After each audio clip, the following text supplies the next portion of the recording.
I've encountered homeowners who would like to develop more pleasant homes, but the surroundings of their properties either don't inspire them to build something they truly enjoy, or, as is the most common case I've seen, they fear not recouping their investment.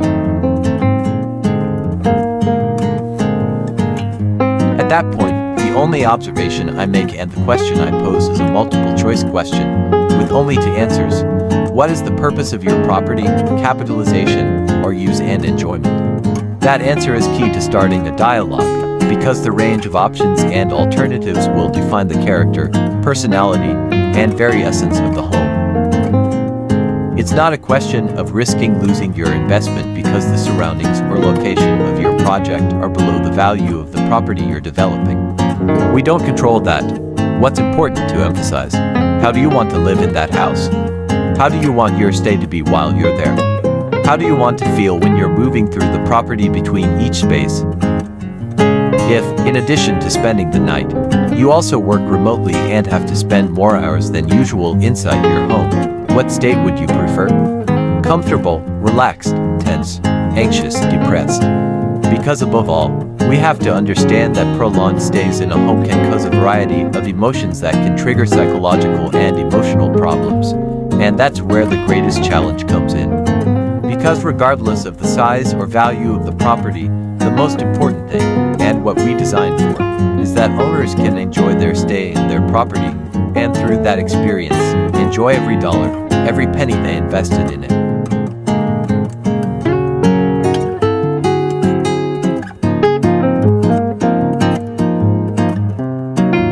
The location of this house places it in a unique position, steps from the ocean, but you can't see it.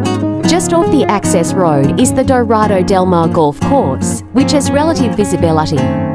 It doesn't have panoramic views and is in an enclave where most of the residences have been developed using informal architecture and construction. Greetings, I'm Stacey McCallan, and this time I'm here to show you Kennedy O2, the latest design by Luis Daniel Rivera. As has already been a signature in each design entrusted to him, Luis Daniel invites to achieve a continuous and constant interaction between what are the interiors with the exteriors of the property. Since the philosophy that Luis Daniel has always had in mind, especially after the COVID-19 pandemic, is that the home should not be perceived as a closed place, that as far as possible, it should invite a state of comfort and relaxation that helps mitigate tensions, not create them. In this context, Luis Daniel proposes a minimalist architecture where, despite not having the visibility of the sea and the views that Kennedy O1, another work by Luis Daniel, has, this recreates in a confined space, a configuration that from the moment you pass through the entrance portal, the sensation that you immediately feel is one of relaxation and tranquility. In this proposal, the aim is to avoid confined spaces, ensuring that each space has some interaction with the exterior, whether horizontal or vertical. From the garages, Luis Daniel establishes a continuous relationship and interaction between natural elements such as vegetation, water, sky, and air, to which he adds sculptural elements and a completely open and refreshing architecture inspired by the tropics, thanks to SCIP system technology.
In contrast to Kennedy 01, this proposal is much more compact.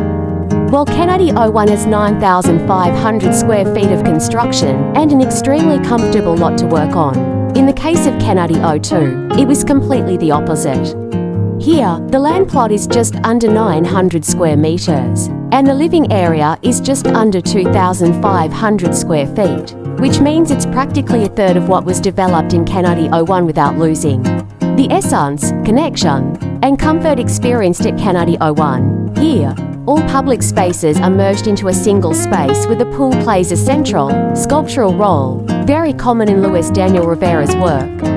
A transparent wall separates the pool area from the rest of the public spaces, including the work area, which together create a literally complete visual connection around the pool.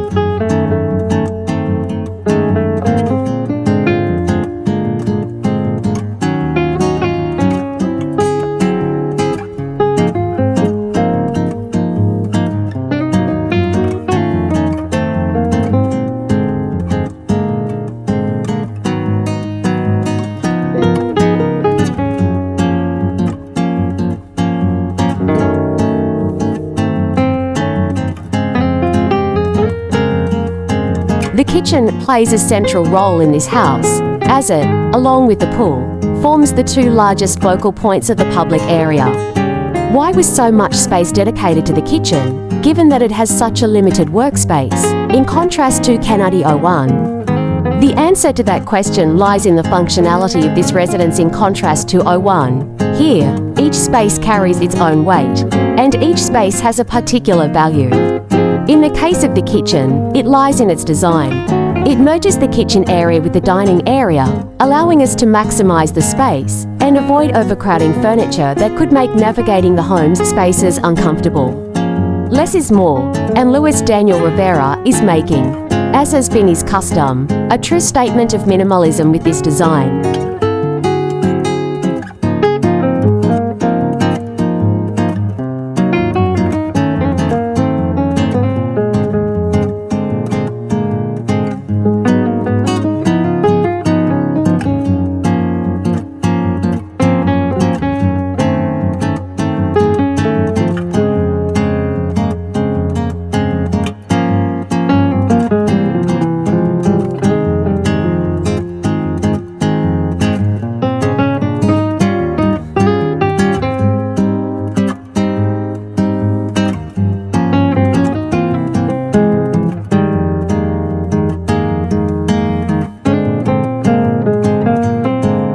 Twin bedrooms share the property's master suite, the private area of the home. Each bedroom is suite style, with its own sleeping area and sloping ceiling, and each has its own bathroom and large closet. This is where one of the most common features of Luis Daniel's projects takes on greater relevance: the view of the sky from the bathroom.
Kennedy 01, where it seemed to be a unit entirely independent of the rest of the property, the master suite is much smaller and more limited.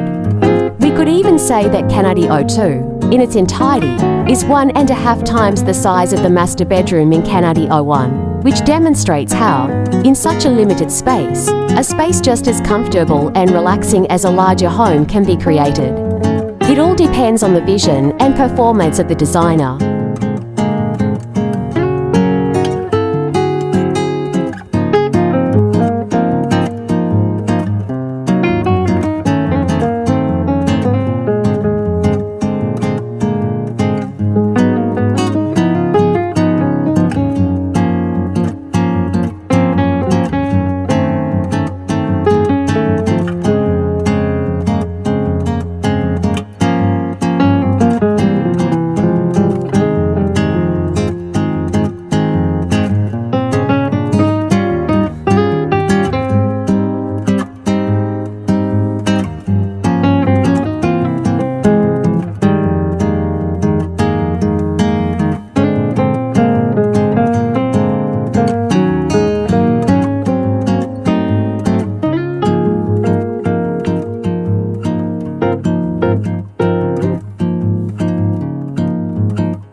In this proposal, the entire lot was maximised to create a home that could offer the same comfort, relaxation, and tranquility as Kennedy 01, but at a third of its size.